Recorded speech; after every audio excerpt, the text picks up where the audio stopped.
Hi there, and welcome back to the Lisa Nichols Show, where together we explore ideas, concepts, and dynamic, delicious, courageous conversations that we need to create the life that we want to achieve. I love reading your comments. I love seeing your engagement with me and with each other in these episodes. I love the way you say, I can relate to that. Oh my God, did you realize the same thing that I was going through? Ariana, you're not alone. Or Breakthrough Out Loud, BOL. This episode and these episodes are for you. In this particular episode, we'll address the mistakes I wish I could have avoided around achieving my goals, around moving my life forward. One of the things I would have done is I would have given myself more grace. I would have recognized that every time I set a big, bold goal and I gave it a timeline, it was going to take twice as long and it was going to cost 3 times as much. I would have just naturally doubled the time and tripled the cost. And then I would have chosen the goal again based on that. When you set a goal and you say, I want to achieve this in 6 months, ask yourself the question, do you still want the goal if it takes you a year? I'm going to invest $50,000 in getting to my dream. Will you still pursue that same dream if it cost you 150? I would have increased my cost and then chose the goal again. One of the biggest mistakes I made that I thought everything was going to happen sooner, quicker, faster than what it actually did.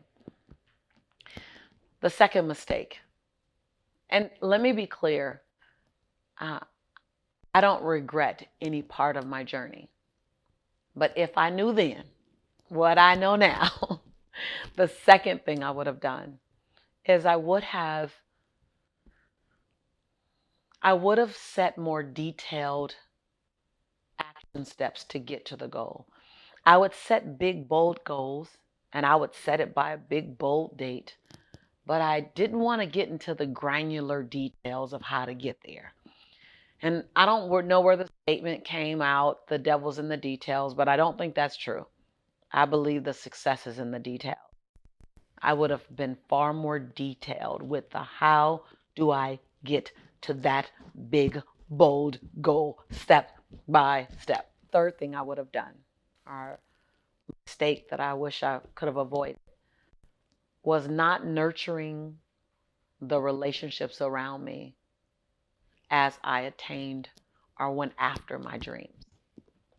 Luckily, I course corrected that, but it took me probably 10 to 12 years off path, off track. And I couldn't restore every relationship that I had allowed to fall by the wayside. So I'm happy to serve up my mistakes or my errors or my things that I would do differently. And finally, the last thing that I would do differently is I would stop being afraid.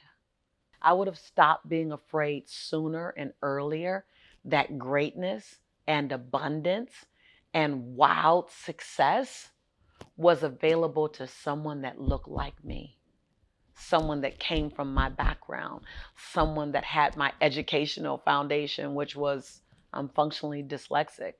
I struggled in school. I would have still given myself permission sooner to have a breathtaking, abundant life.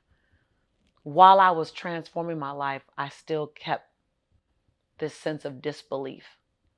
And so I know that I slowed myself down a lot because until I believed it was for me, it couldn't really come into my into my hemisphere. It couldn't come into my life.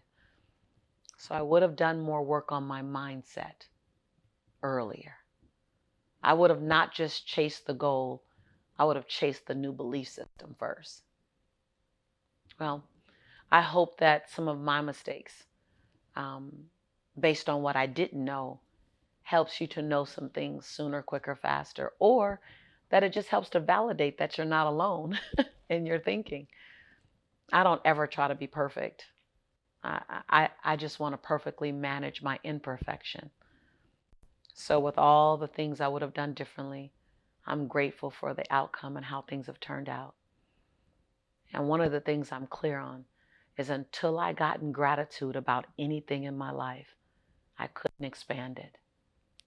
So I would have parked in gratitude even when I was eating beanies and weenies. I would have parked in gratitude even when I was robbing Peter to pay Paul or trying to negotiate with both of them.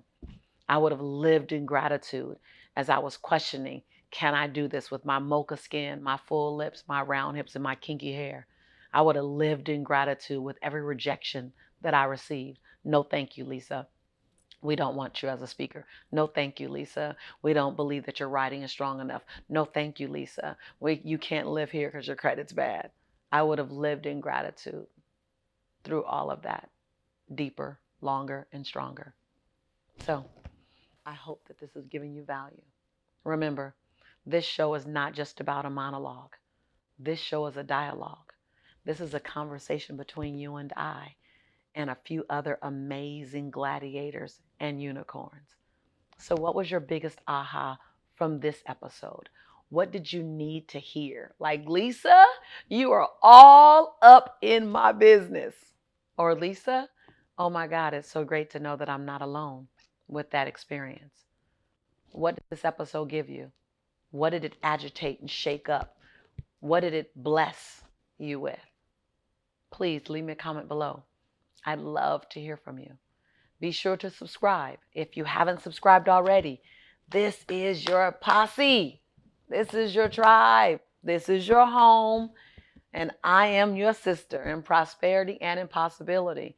And I want you to feel like this is your safe space because it is.